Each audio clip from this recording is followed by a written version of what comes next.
Welcome back to the show. Many thanks for staying with us. Now, the Nigerian general elections that started on Saturday were marked by violence with many deaths reported. We'll bring you more of the videos on that as we go along. But today, the Independent Election Commission has begun collating the ballots. The collation process is underway as we speak. So far, the results of a number of states have already been declared. Osun, Ekiti, and Federal Capital of Abuja have been declared. Now, President Muhammadu Buhari's All People Party is said to be leading in the ballots counted so far. These are the results. These are the results of the Ekiti state. We're bringing you that as well. But out of, well, these are the results. You have a look.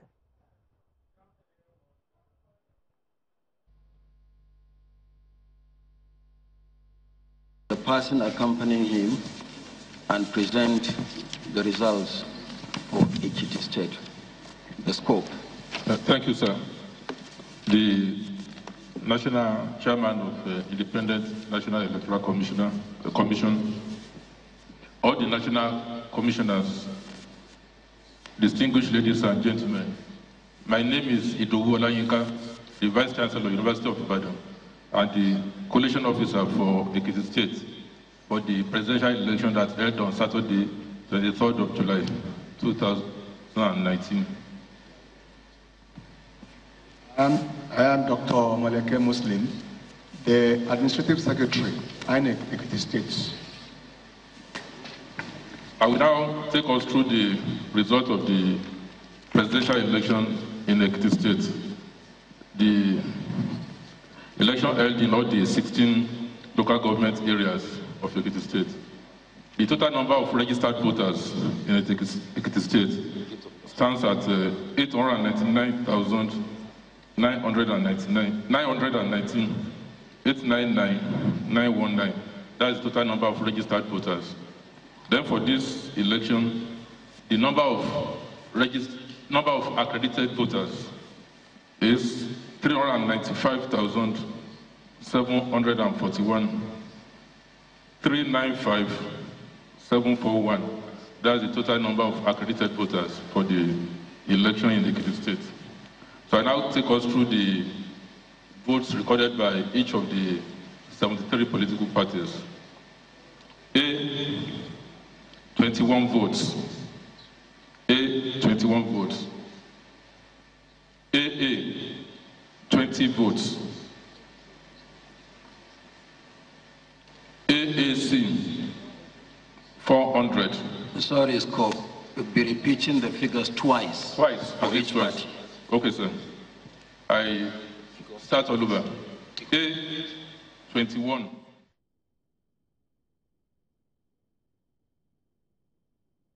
So those are results so far being declared from Osun, Ekiti, and the Federal Capital of Abuja. We'll be touching base with our partners, Channels TV, for more of what's happening at the moment. But the election was to be held, of course, on the 16th of February. It was then postponed to for 1 week, just hours after the opening of polls because of difficulties in delivering ballot papers, as officials stated as reasons. However, that postponement did not prevent the violence that occurred on the actual election day on the 23rd. An alliance of 70 civil society groups have put the death toll at 39. Well, I do have Dr. Franklin Odro on the phone. Odro-Sai on the phone. He's observing the elections in Nigeria for the Coalition of Domestic Election Observers. Dr. Odro, thank you very much for your time this afternoon. Good afternoon. I trust that you can hear me very well. Do you share with us your observations so far? Well, thank you. And just to correct yourself and your viewers, I'm not Odro-Sai, I'm just Franklin Odro. Yeah, I beg your pardon. I made that slip. Yes, and I'm also just leading the CDD team here as well. So just you are leading the Codeo team? Yeah, and the CDD team. The CDD team, right. Yeah, okay. Yeah, so, and your question was? I wanted for you to share with us your observations. You're observing the elections so far. Now we're getting reports of violence, of people who have died, etc. But we just want you to share with us what your observations are. Yeah, well, Thank you again. I think, first of all, and as you rightly said, the election on Saturday witnessed some unfortunate violence in some parts of Nigeria. I must say that this wasn't a widespread violence. You can talk of Lagos, some polling units in Lagos State, and then also Rivers State and Delta State in the southeast. Apart from that, there was some reports of Boko Haram attack in parts of the northern part of Nigeria. But that did not stop Nigerians from voting. I think, generally speaking, the conduct of the election has been peaceful, apart from the skirmishes and violence and deaths that we have recorded, which is very unfortunate. The day after the polls have been calm, as you rightly said, the results are trickling in. The Nigerian Electoral Commission has a very elaborate way of collating results and presenting results. Returning officers from all the states, and we are talking of 36 states plus the Federal Capital Territory, they have to physically travel to Abuja and present hard copies, paper copies of the tallying and the collation. Wow. And this started this morning. So far, we've had 5 results coming in, presented to the INEC here. We've had Osun State, we have Ekiti State, we have Kwara State, we have Nasarawa State, and then also the Federal Capital Territory. Those results have been announced and presented to the INEC officials here in Abuja. So, I mean, the violence that we've witnessed or that we've recorded, has there been any reasons as to what really caused them? Well, there are all kinds of reasons and speculations around what happened.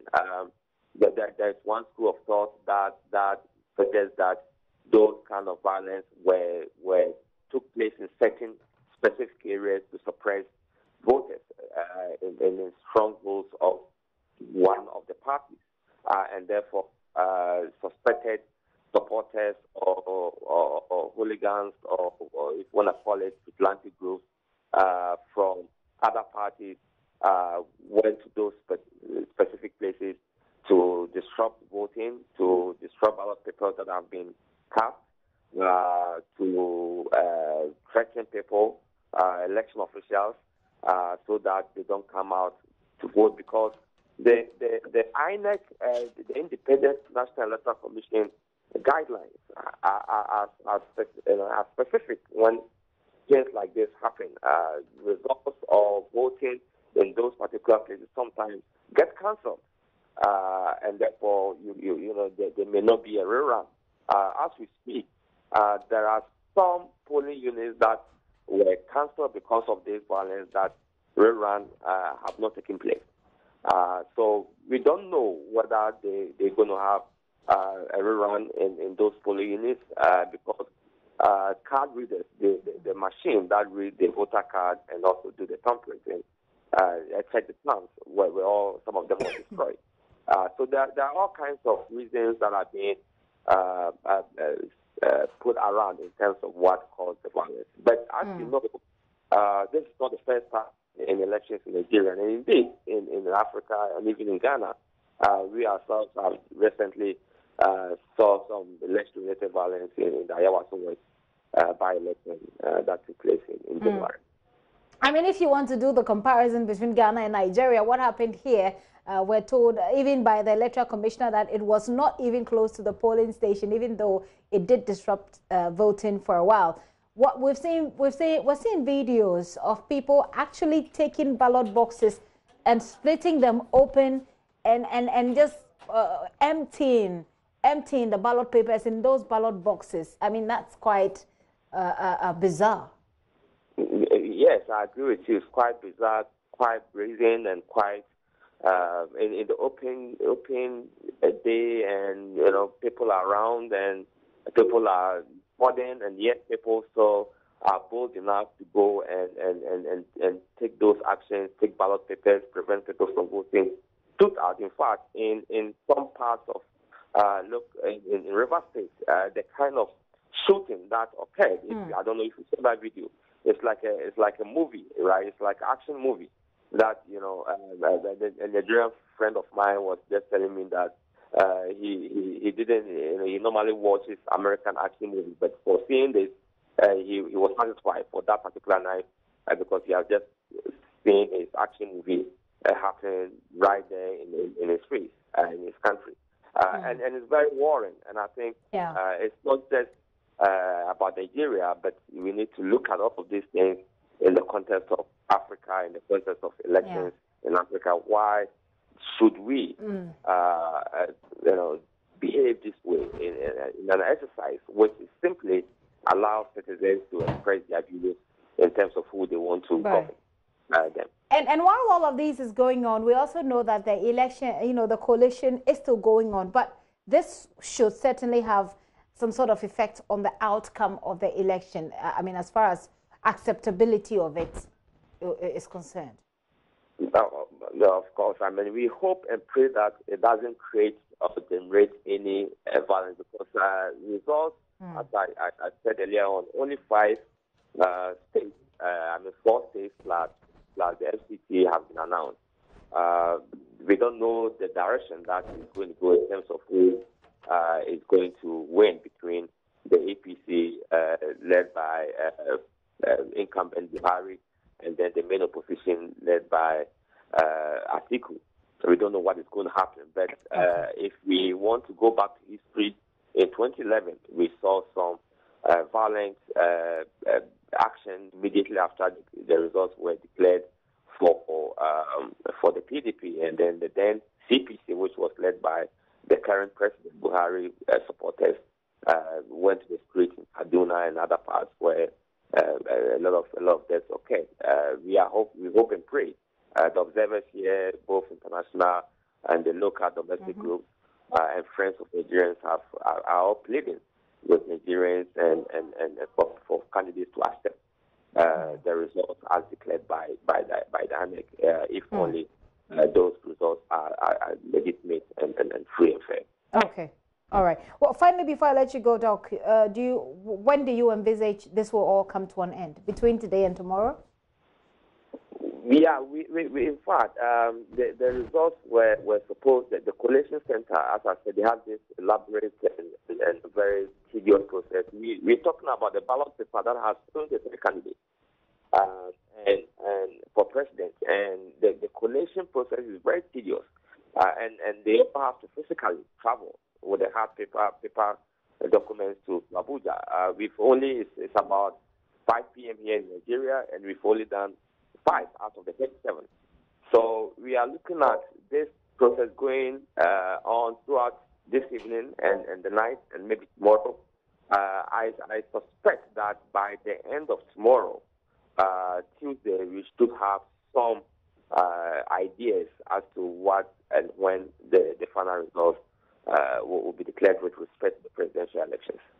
Thank you very much, Dr. Odrell. Dr. Franklin Odrell there. He is leading the CDD team, which is part of CODEO, to observe the elections ongoing in Nigeria. As I indicated earlier, the coalition is ongoing, but the entire process has entered day 3. Hopefully it ends soon, and we'll be here to touch base with our partners, channels, TV station, to bring you some more on development in that country that's very, very close to us.